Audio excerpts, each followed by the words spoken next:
Le téléjournal avec Bernard de Rome.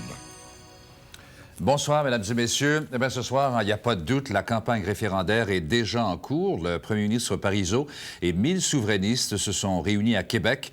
Atmosphère de grande solennité. Ils ont entendu Gilles Vigneault leur dire que le temps de la moisson est arrivé, la première ligne du texte de préambule au projet de loi sur la souveraineté. Et le texte s'achève par un appel à la déclaration de souveraineté à l'Assemblée nationale, comme l'avait déjà tant souhaité Jacques Parizeau, souvenez-vous, lors des élections l'an dernier. Donc, ce sera déposé à l'Assemblée nationale demain. On rendra également publique la question, de même que la date du référendum. Les observations de Gilles Morin. Nous, peuple du Québec. Inspirés de la Constitution américaine, les souverainistes ont inscrit dans le préambule du projet de loi sur la souveraineté les valeurs fondamentales qu'ils voudraient dans un Québec devenu pays. En premier lieu, la place qu'ils veulent réserver aux Français. Nous proclamons notre volonté de vivre dans une société de langue française. Des centaines d'invités triés sur le volet ont écouté religieusement la narration de ce préambule où l'on y assure la reconnaissance des droits et libertés et la garantie du maintien de la démocratie et les droits des minorités. Nous préserverons les droits des Premières Nations et nous comptons définir avec elles une alliance nouvelle. De même, la communauté anglophone établie historiquement au Québec jouit de droits qui seront préservés. On retrouve dans ce texte certains rappels historiques remontant jusqu'à la conquête de 1760. On remarque aussi un jugement sur des événements plus récents.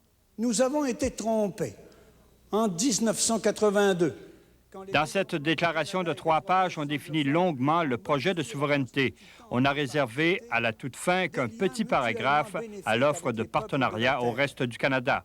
Nous voudrons en particulier inventer avec le peuple canadien, notre partenaire historique, de nouvelles relations, nous permettant de maintenir nos rapports économiques et de redéfinir nos échanges politiques.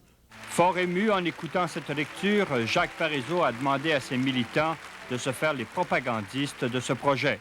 Affichez ce texte dans votre région, à un endroit où un grand nombre de citoyennes et de citoyens pourront en prendre connaissance.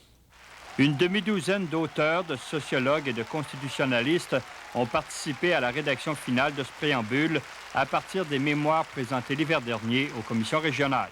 Nous avons tous écrit tout le préambule et chacun des mots de ce que vous avez entendu cet après-midi a été pesé par les 6 auteurs, les miens comme ceux des autres. Après cette cérémonie au Grand Théâtre, le Conseil des ministres n'a mis qu'une vingtaine de minutes pour adopter ce texte. Dans quelques heures, il sera déposé à l'Assemblée nationale avec le projet de loi sur la souveraineté et la question référendaire. Gilles Morin, à Québec.